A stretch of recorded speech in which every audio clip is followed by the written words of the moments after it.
Good morning मोटा भाई। केम छो? मजाમાં मोटा भाई? गुड।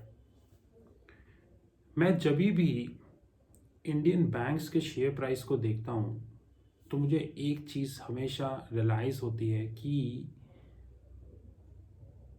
यूएस बैंक्स को इंडियन बैंक से कुछ सीखना चाहिए। क्या सीखना चाहिए कि शेयर प्राइस हाइप कैसे हो। एक यूएस बैंक की बैलेंस शीट का साइज इंडियन बैंक्स के बैलेंस शीट के साइज से बड़ा है। और गलती से अगर हम गोल्डमैन सैक्स और जेपी मॉर्गन को ले लें तो आपको बताइए। अब जब मैं बात कर रहा हूं इस time which is 30 November 2020, city bank around $56 पे ट्रेड हो रहा है, HSBC अराउंड 395 पे, Wells Fargo around 28, JP Morgan 121। और आपको पता है ये वो बैंक्स हैं जिनकी बैलेंस शीट अगर आप देखेंगे ना तो आपको समझने में प्रॉब्लम होगी कि इनकी बैलेंस शीट में है क्या क्या। टॉप बैंक्स है इस दुनिया के। और शेयर प्राइस देखिए, ये क्लियर एग्जांपल है कि ये ऑपरेटर ड्रिवन मार्केट नहीं है। नहीं तो आइडली जेपी मॉर्गन चेस की का शेयर प्राइस होना चाहिए था $2000 $3000। बट एनीवेज ये एक अलग अलग कहानी है। आज हम एक इस चीज पे बात करेंगे कि एक यंग जनरेशन आती है, वो यंग जनरेशन बोलती है कि हमें आई वुड से बैंकिंग में जॉब करनी है। एक लोगों का माइंडसेट होता है, लेकिन बैंकिंग के अंदर आज सिचुएशन क्या है ये मैं आपको अभी बताता हूँ। एक डेटा के हिसाब से जो कि ब्लूमबर्ग में पब्लिश हुआ उनकी वेबसाइट पे, 2014 में 73.2 के यानी 73,000 जॉब्स, 2015 में अराउंड 91.4 के यानी अराउंड 92,000 जॉब्स, 2016 में अराउंड 74.5 के अराउंड 75,000 जॉब्स, 2017 में अराउंड 66 के यानी 66,000 जॉब्स, 2018 में 41.8 42,000 जॉब्स, 2019 में 79 पॉइंट के यानी 80,000 जॉब्स। मैं एक मिनट मोटा भाई है, ये कैलकुलेटर चाहिए रहेगा। 2014 73.2, 2015 91.4, 2016 74.5, 17 66.6, 18 41.8, 19 सारे रिकॉर्ड टूट गए 79.5। और ये डेटा 16 सितंबर तक का है, यानी 16 सितंबर तक 63.8।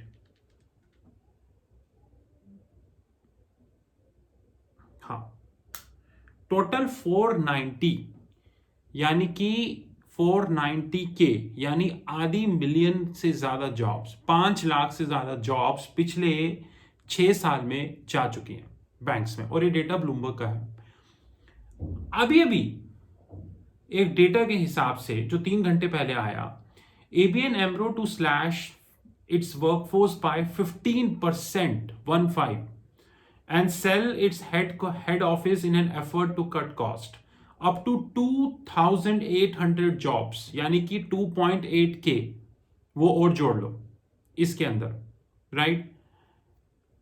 यानी कि और इसमें आपको पता मोटा भाई सबसे इंपॉर्टेंट चीज क्या है? द बैंक से इट इंटेंट टू रीडेवलप इस second main location in Amsterdam into a Paris proof workplace designed to facilitate the trend of remote working।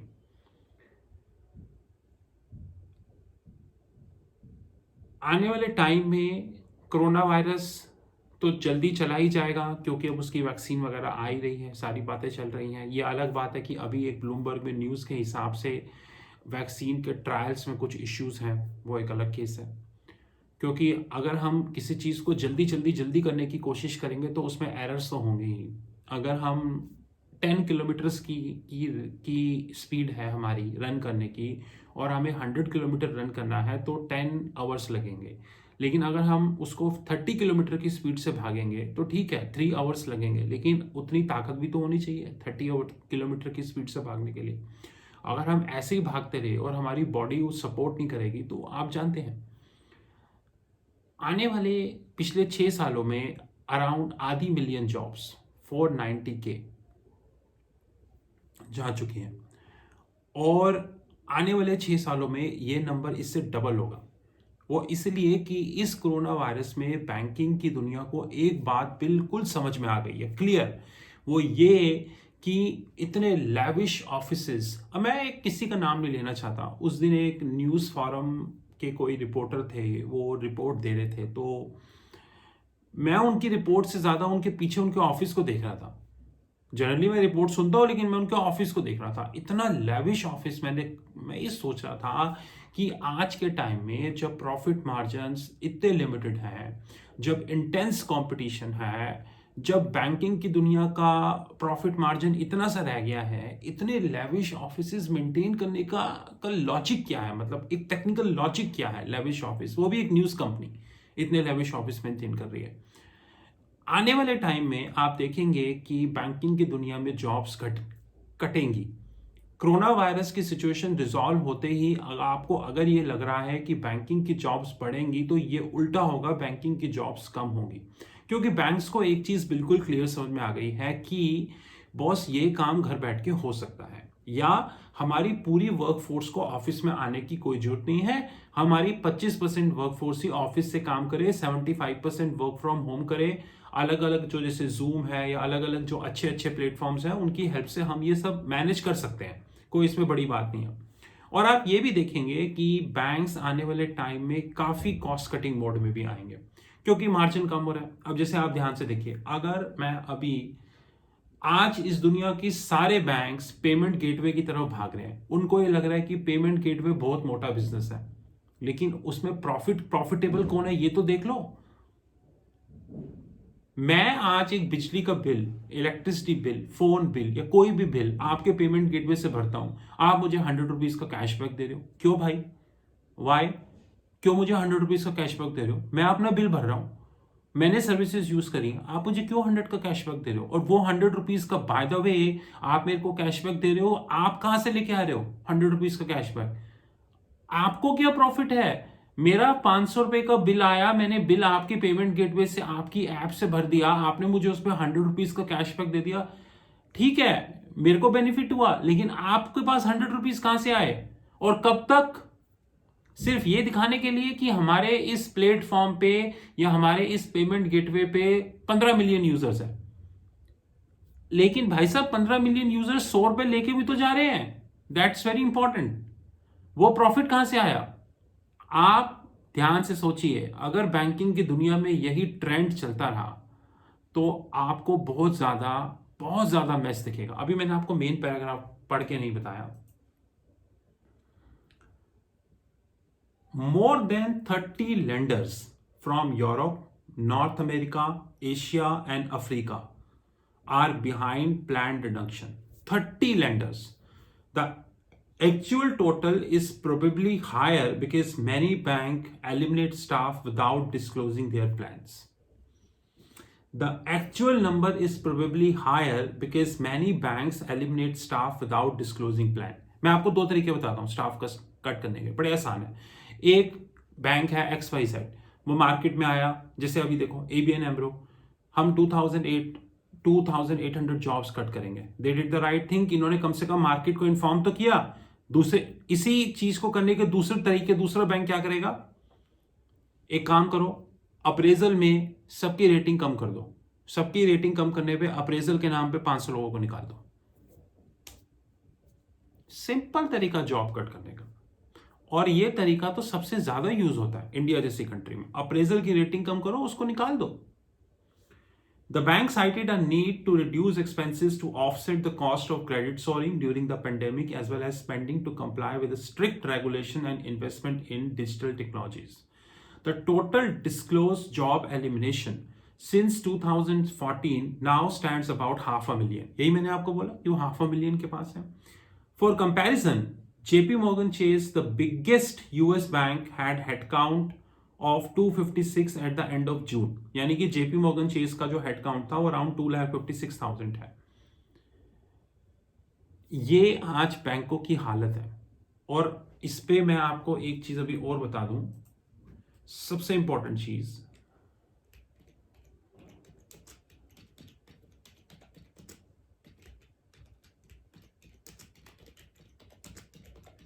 आपने खबर तो सुनी ली होगी कि एचएसबीसी जो है वो यूएस की रिटेल बैंकिंग को क्विट कर रहे हैं। ये खबर मैं तो बोल नहीं रहा, पब्लिक डोमेन में आई है।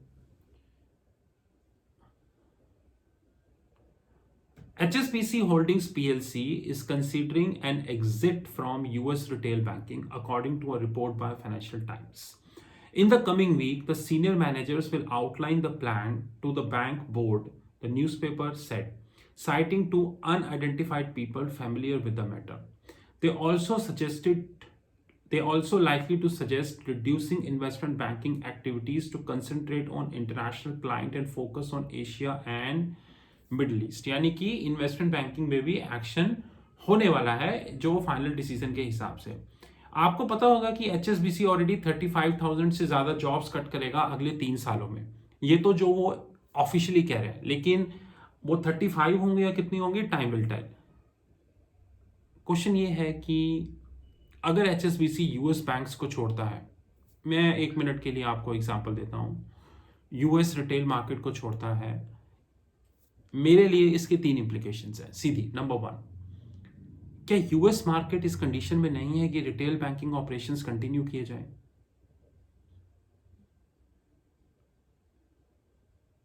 HSBC Hong Kong Shanghai banking corporation, क्या यूएस मार्केट इस कंडीशन में नहीं है कि रिटेल बैंकिंग ऑपरेशंस कंटिन्यू किए जाएं? क्या एचएसबीसी इस लेवल तक पहुंच गया है या उनको ऐसा दिख रहा है कि आने वाले टाइम में यूएस के रिटेल ऑपरेशंस में या तो मार्जिनली प्रॉफिट होगा या लॉस होगा? तो इस बिजनेस को करने का मतलब ही क्या है? इसे हमारी बैंकिंग की भाषा में बोलते हैं commodity business, commoditized business. Commoditized business means कि ये पेन, अब ये पेन कोई 5 रुपीज का बेच रहा है, कोई 5 रुपीज 50 पैसा का बेच रहा है, कोई 6 रुपीज का बेच रहा है, मार्जिन बहुत ही स्मॉल है। अब इस पेन को आप 100 रुपीज में तो बेच नहीं सकते क्योंकि कोई बाय नहीं करेगा। सिंपल। क्या बैंकिंग की दुनिया कमोडिटाइज्ड बिजनेस की तरफ जा रही है? और अगर ऐसा है तो 6 साल में आधी मिलियन जॉब्स गई हैं, अगले 6 साल में इसकी चौगुनी जॉब्स जाएंगी। और ऐसा हो रहा है, टू बी ऑनेस्ट, क्योंकि इनोवेशन तो जीरो हो गई है। इनोवेशन तो हमने कर दी नहीं है क्योंकि रेगुलेटर ऐसा है जिसे कुछ आता नहीं, बैंक्स ऐसे हैं वो कुछ करना नहीं चाहते। अगर 2-3 बैंक्स कुछ करना भी चाहते हैं तो रेगुलेटर ये मत करो, वो मत करो, ये मत करो, तो वो इनोवेशन मार्केट में आती नहीं, इनोवेशन आती नहीं, तो अल्टीमेटली आपका प्रॉफिट डाउन होगा, प्रॉफिट डाउन होगा तो आप बंद हो गए या वो बिजनेस क्विट करोगे। सिंपल, आइदर ऑफ दैट करोगे। इसलिए जो यंग जनरेशन जो आ रही है नीचे से, उस यंग जनरेशन को एक बात समझनी चाहिए कि आने वाली दुनिया में बैंकिंग इतनी आसान नहीं है। और आप एक चीज ध्यान से देखिए, जो चीज वेरी इंपॉर्टेंट, जो मैंने डीबीएस और लक्ष्मी विलास बैंक के मर्जर में भी काफी स्ट्रेसफुली रेस करी थी और मैं आज भी उसको रेस करूंगा, कि यूएस और यूरोप की जो बैंकिंग है वो डिजिटाइजेशन की तरफ जा रही है। चाहे वो बेसिकली मैं आपको फिर पढ़ के बताता हूं इस चीज को। The banks cited a need to reduce expenses to offset the cost of credit. India में कॉस्ट ऑफ क्रेडिट कितनी हाई है वो रिपोर्ट नहीं होती है, ये सारे जानते हैं। ईसीएल ये तो आधे लोगों को पता भी नहीं है। Soaring during the pandemic as well as spending to comply with strict regulation and investment in digital technologies. US और यूरोप के बैंक डिजिटल टेक्नोलॉजीज की तरफ मूव कर रहे हैं और उनको करना भी पड़ेगा डिजिटल टेक्नोलॉजीज की तरफ। अभी इंडियन बैंकिंग सिस्टम ने डिजिटल टेक्नोलॉजीज की तरफ मूव नहीं किया है। हम सिर्फ एक पेमेंट ऐप को सोच के बोलते हैं कि ये डिजिटल टेक्नोलॉजीज होगी। हा, जैसे किसी ने किसी से पूछा स्वर्ग कहाँ है, आसान है, सीधे जाओ, लेफ्ट फिर राइट फिर लेफ्ट फिर राइट, फिर सीधे चलते रहना, फिर लेफ्ट फिर राइट, फिर रुक जाना, इधर उधर देखना, पता चल जाएगा। पहुंचना था स्वर्ग, वो पहुंच गया नर्क। सिंपल, क्योंकि उसको लेफ्ट राइट समझ में नहीं आया। जब इंडियन बैंकिंग सिस्टम डिजिटाइजेशन की तरफ जाएगा तो कितने जॉब कट होंगे ये आप सोच भी नहीं सकते। ये मैं आपको बता रहा हूं। और इतनी हाइटेंड टाइम में जब दुनिया के बड़े बड़े बैंक्स डिजिटाइजेशन मोड की तरफ जा रहे हैं, इंडियन बैंक्स उसकी उल्टी डायरेक्शन में जा रहे हैं। और वो क्या? Branch banking. ब्रांचेस बढ़ाई जा रही हैं। बैंक इधर जा रहे हैं यूएस और यूरोप के डिजिटाइजेशन में, इंडियन बैंकिंग इधर जा रही है ब्रांच बैंकिंग की तरफ। ये सिर्फ आइंस्टाइन, एडिसन, न्यूटन और ग्राम बेल, इन चारों के अलावा कोई नहीं समझ सकता। वो जिनकी फोटो देख रहे हो वो भी नहीं समझ सकते, क्योंकि उनकी भी समझ से बाहर है ये कि दुनिया डिजिटाइजेशन की तरफ जा रही है, हम इधर जा रहे हैं। और गाइस, ये डेटा जो मैंने आपको बताया, ये डेटा 16 सितंबर 2020 का है, यानी कि सितंबर, अक्टूबर, नवंबर, यानी अक्टूबर नवंबर का डेटा इसमें नहीं है, तो हमें पता नहीं। जब डेटा नहीं है, इसका मतलब कि मैं गेस मार सकता हूं कि अगर 2019 में 79.5 थी तो 2020 में भी अराउंड उसके पास ही होंगी। थोड़ा सा मार्जिनली डिफरेंस होगा, उसके आसपास ही होंगी। यानी कि ऑफिशियली 500,000 क्रॉस हो ही जाएगा। इसलिए अगर आप बैंकिंग की दुनिया में अपना करियर बनाना चाहते हैं तो ये बात बिल्कुल ध्यान से रखें कि मार्केट में अभी एक बड़ा मूव आएगा। मैं शेयर प्राइस की बात नहीं कर रहा, मैं ये नहीं कह रहा कि एचडीएफसी बैंक का शेयर प्राइस 1800 पहुंच जाएगा, उसका वहां पहुंच जाएगा, ये एक अलग बात, this is a separate matter. मैं आपसे ये कह रहा हूं कि बैंकिंग की दुनिया में बड़ा मूव आएगा, और वो मूव होगा डिजिटाइजेशन का, वो मूव होगा स्किल सेट का, वो मूव होगा जब एक रिसोर्स अपने स्किल सेट से 5 रिसोर्सेस का काम करेगा। वो मूव होगा जब मर्चेंट बैंकिंग ऑनलाइन हो जाएगी। वो मूव होगा जो इन्वेस्टमेंट बैंकिंग जो ऑलरेडी ऑनलाइन हो रही है, राइट? एग्जांपल,